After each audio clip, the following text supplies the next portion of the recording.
ada kriteria khusus untuk bisa dilakukan tindakan SWL. Nah, misalnya untuk batu ginjal sendiri, kalau kita ambil dari EAU guideline atau guideline European Association of Urology, dikatakan bahwa tidak boleh batu yang lebih dari 2 cm, batu kurang dari 2 cm.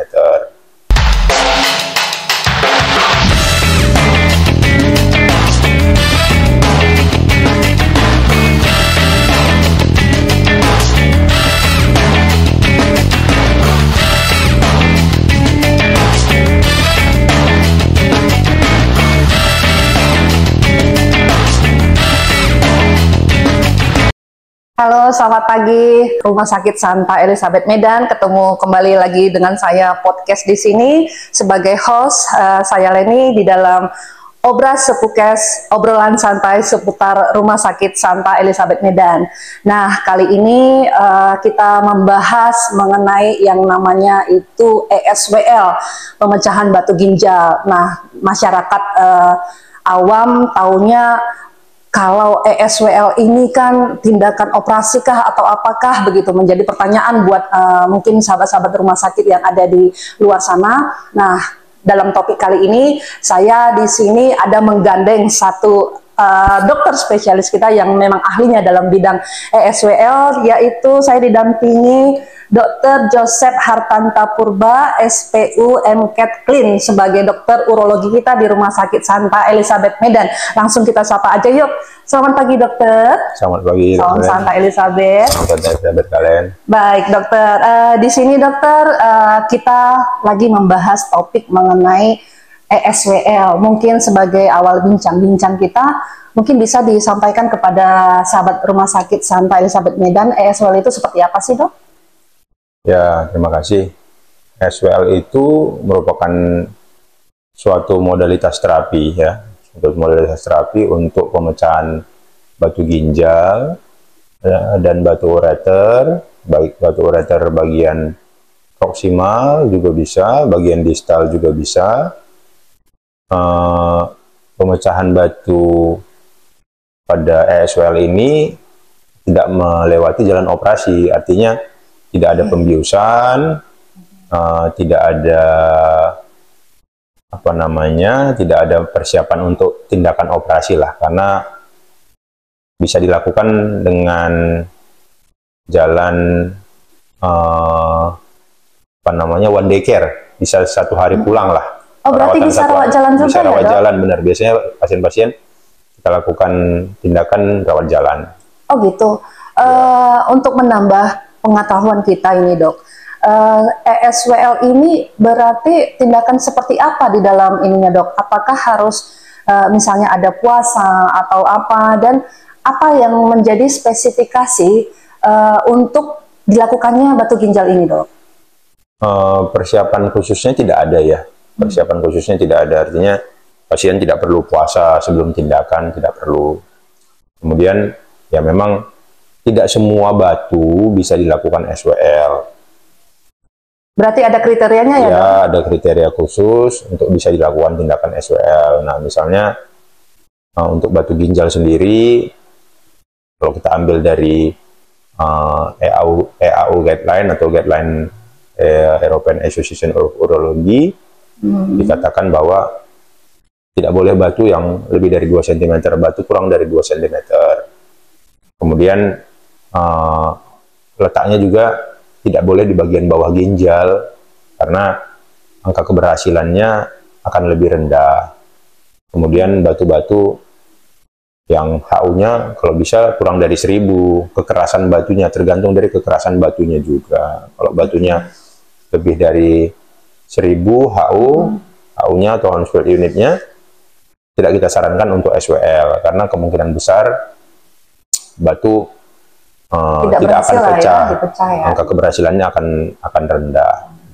Berarti dari penyampaian dokter ini, misalnya tadi kan melihat ukuran batu, terus kekerasan dari batunya, dan lokasi batu ginjal ini. Nah, apabila ada pasien, misalnya memang sudah ada batu ginjalnya, tapi tidak melakukan SWL, berarti itu apa yang harus dilakukan pasien kita, Dok? Karena memang ada indikasi batu ginjal di sana gitu. Berarti lepas dari SWL dong gitu ya? Iya, jadi ke HD atau gimana? bukan, artinya kalau memang pasiennya sudah ada masalah, artinya kan biasanya pasien dengan batu ginjal ini datang dengan keluhan nyeri ya, biasanya datang dengan keluhan nyeri pada bagian pinggangnya. Nah, kalau sudah ada keluhan pada pasien, ya batu itu harus kita attack, artinya harus dilakukan tindakan. Nah, tindakannya ini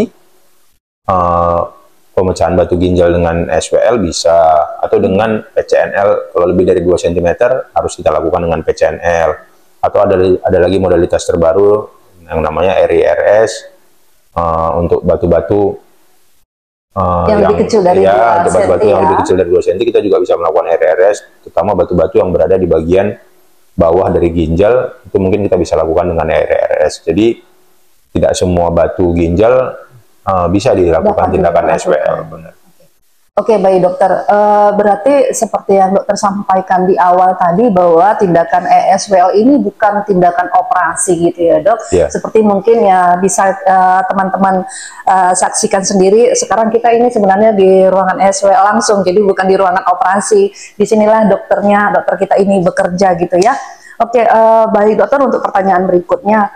Setelah melakukan tindakan ESWL ini, adakah jarak yang harus dibutuhkan lagi, dokter? Mungkin seperti yang dulu kita tahu seperti CT scan, mungkin minimal 3 bulan, 6 bulan berikutnya, begitu kan dulu teman-teman di luar sana berpikiran, apakah sama halnya dengan SWL? Apakah ada periodenya gitu, dokter, setelah melakukan tindakan SWL pertama sekali gitu?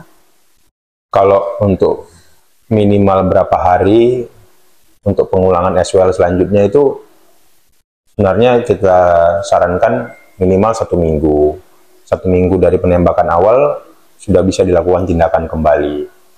Untuk maksimal berapa kali penembakan sebenarnya tidak ada literatur khusus yang membahas tentang berapa kali sih maksimal bisa dilakukan tindakan.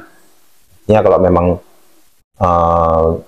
pasien ini layak kita lakukan tindakan SWL, ya bisa kita lakukan. Kalau memang dari awal sudah tidak layak dilakukan tindakan SWL, ya jangan dilakukan. Dan beberapa kasus memang yang kita anggap layak untuk dilakukan tindakan SWL, namun dalam perjalanan kita lihat tidak ada perkembangan, artinya ya harus kita tawarkan modalitas lain untuk menyelesaikan batunya gitu. Oke, berarti dalam artian dokter, untuk pengulangan tindakan SWL ini tergantung dari hasil untuk memecah batu ginjal ini gitu ya? Benar. Nah, ada di sini memecah batu ginjal, kan itu berarti di dalam tubuh kita itu ada apa itu pecah-pecahannya itu loh dokter. Benar. Gitu. Itu bagaimana prosesnya, efek sampingnya ini ke si pasiennya, Dok?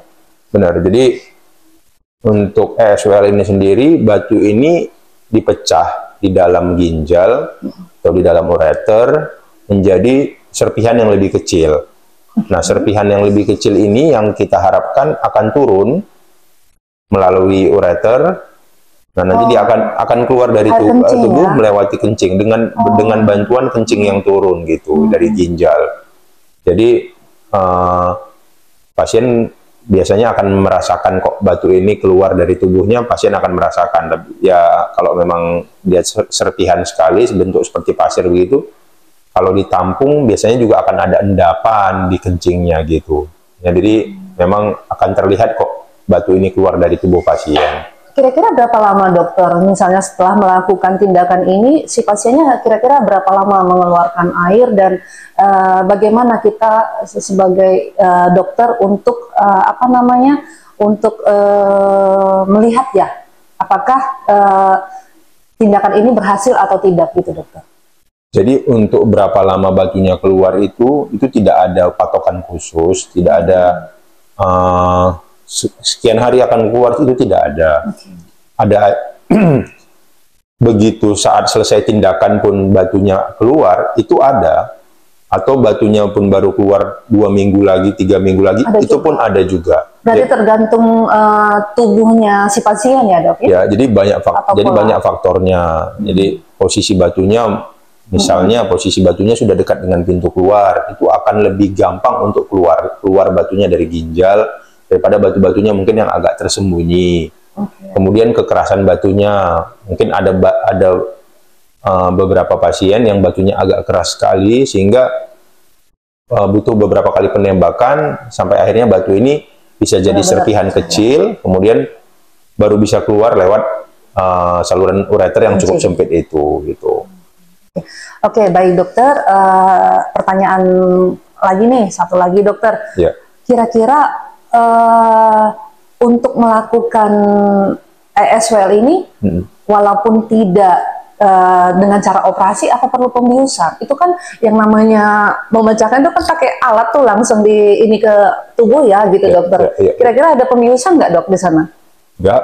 Jadi tindakan ESWL ini tidak perlu dengan jalan pembiusan. Biasanya pasien hanya kita berikan penghilang rasa sakit, obat penghilang rasa sakit bisa melalui suntikan atau melalui anus dengan suppositoria.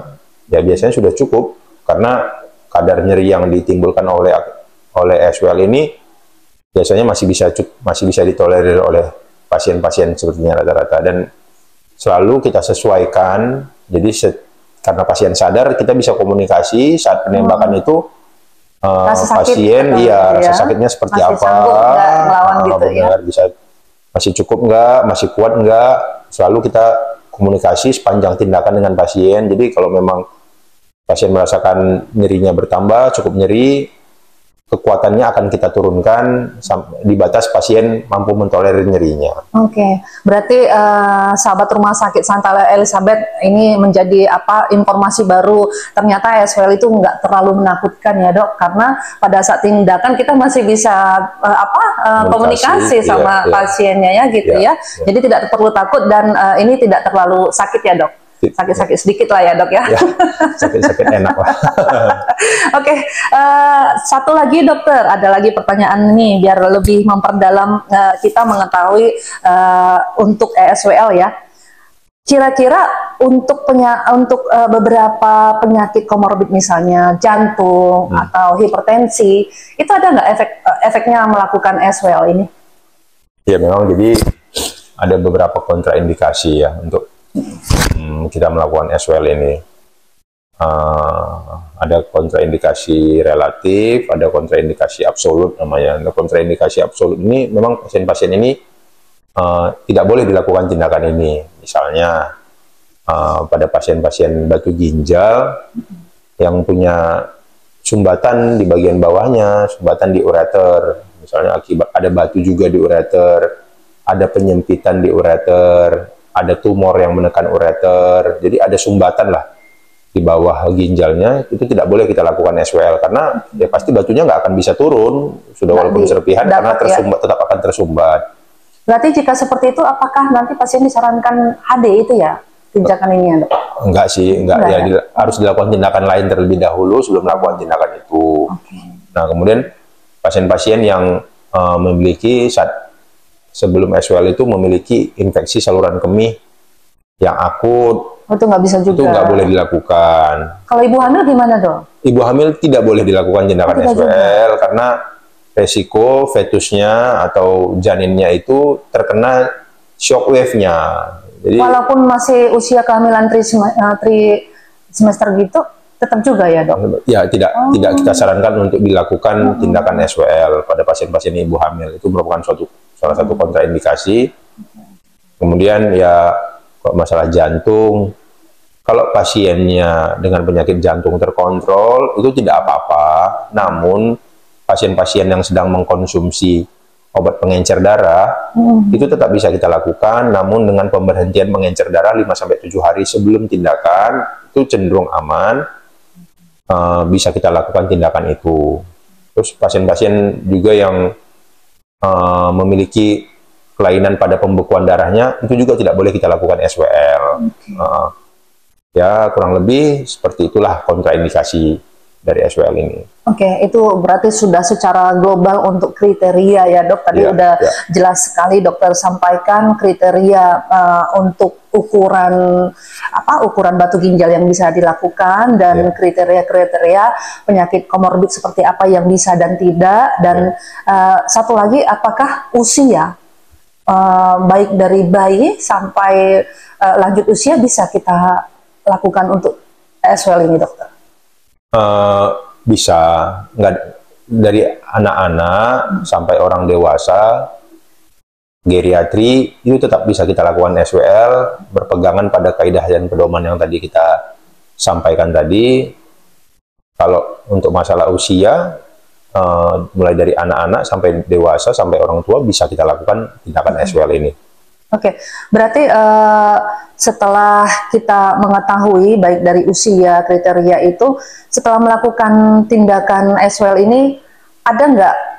Tadi kan sebelum melakukan SWL paling kita memberikan obat untuk pengurang rasa nyeri. Nah, setelah melakukan tindakan SWL ini, ada obat untuk sebagai obat minum untuk jalan atau gimana dokter, untuk penghilang aja atau gimana sejenisnya? Setelah lakukan tindakan ada resep yang dokter keluarin nggak untuk pasiennya? Pasti. Jadi pasca tindakan pasti tetap kita bekali pasien. Biasanya kan pasien setelah observasi kurang lebih 1 jam, pasien sudah boleh pulang ke rumah. Nah, pasien pulang ke rumah itu kita bekali dengan obat-obatan, beberapa obat. Satu ya biasanya kita berikan obat penghilang rasa nyeri, kita berikan obat pembantu batu agar lebih gampang, lebih mudah untuk turun melalui ureter gitu. Jadi selain kita sarankan minum yang banyak pasca tindakan SWL, ya juga pasti selalu kita bekali dengan obat-obatan yang menunjang agar batu ini lebih gampang keluar dan pasien bisa tidak merasa nyeri. Pasien tidak merasa nyeri pasca tindakannya, bisa melakukan aktivitas biasa. Benar. Oke, baik dokter, untuk di sesi terakhir nih, tadi dokter sudah sampaikan beberapa informasi yang sangat luar biasa, yang pasti teman-teman di luar sana juga ini menjadi informasi baru ya.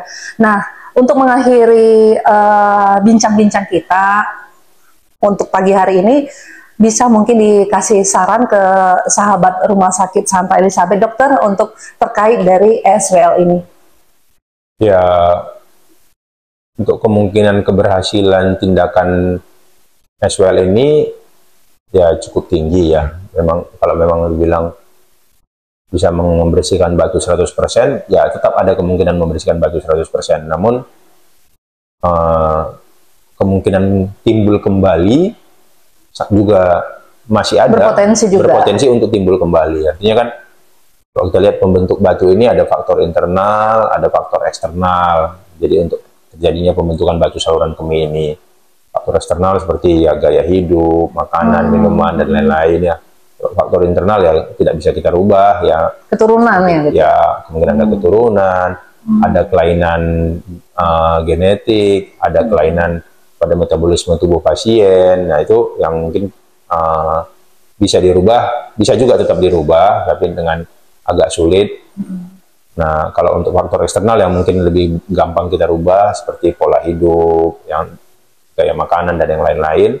Jadi sarannya ya, walaupun batunya sudah bersih, tapi tidak menutup kemungkinan untuk kembali lagi, sehingga ya pasien ya tetap harus menjaga. Banyak minum air putih kali ya, dok? Ya, banyak minum air putih itu pasti, minimal 3 liter 1 hari. Itu yang sebenarnya yang kita harapkan itu buang air kecilnya yang cukup banyak per harinya, bukan cuma minumnya yang banyak, tapi buang air kecilnya yang cukup banyak. Kemudian ya makanan dijaga, olahraga, ya cukup istirahat, ya kurang lebih seperti itu. Oke, baik. Terima kasih banyak dokter untuk informasi yang sangat luar biasa ini, dan saya yakin sahabat Rumah Sakit Santa Elizabeth juga sudah sangat lebih mendalam mengenai SWL ini. Jadi teman-teman sahabat Rumah Sakit Santa Elizabeth Medan, jika ada keluhan ataupun ada pengen berkonsultasi dengan dokter kami di sini, ada Dokter Joseph Hartanta, bisa datang ke Rumah Sakit Santa Elizabeth Medan di hari Senin pukul 13 sampai pukul 15, dan di hari Selasa Kamis itu di pukul 10.30 sampai di 12.30. Begitu ya dokter jadwalnya. Oke, baik, terima kasih banyak dokter. Kita akhiri podcast kita hari ini dan sampai ketemu di podcast-podcast berikutnya. Sampai jumpa.